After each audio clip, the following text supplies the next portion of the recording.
এটাও কি লোকাচার, না এর কোনো নিয়ম আছে specific? এটা দেখুন, লোকাচার থেকেই এগুলো ডেভেলপ করেছে, কিন্তু এর কিছু নিয়ম আছে। যেমন উপবাস একটা প্রধান কর্তব্য, এবং জেনারেলি দেখবেন সন্তানবতী মায়েরাই এই অনুষ্ঠানটা করেন। কারণ ওই যে বললাম, ওই নীল ষষ্ঠীর, ওই ষষ্ঠী দেবীর কাহিনীর থেকে, যে মহাদেব এবং ষষ্ঠী দেবীর পূজায় সন্তান সুরক্ষিত হবে। এখানে মহাদেব অ্যাডিশন হলেন, ষষ্ঠী দেবীর পূজায় এমনি ষষ্ঠীগুলোতে শুধু ষষ্ঠী ছিলেন, এখানে মহাদেব অ্যাডিশন হলেন, সো এটা আরো স্ট্রং হল। অবশ্যই মহাদেবের কৃপা, তার উপরে তো কোনো কথা হয় না।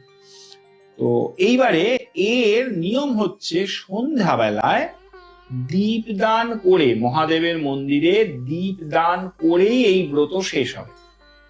শিবরাত্রির দিনের ব্রতয় দেখবেন, লক্ষ্য রাখুন সবাই কি বলে, জল ঢালতে যাচ্ছি। শিবরাত্রির পুজো, এই জল ঢালা, আমি আগেও বলেছি, শিবের মাথায় জল ঢালাটা আসলে রুদ্রাভিষেকের একটা অনুকল্প, রুদ্রাভিষেকের একটা ছোট্ট সংস্করণ। শিবের মাথায় জল ঢালা, অভিষেকই হলো ওটা। তেমন নীলের দিনে অভিষেকটা অভিষেক হবে, শিবের অভিষেক তো যে করা যেতেই পারে, সেটা কথা নয়, কিন্তু দীপদানটা, এবার এই দীপ কোথা থেকে এসছে?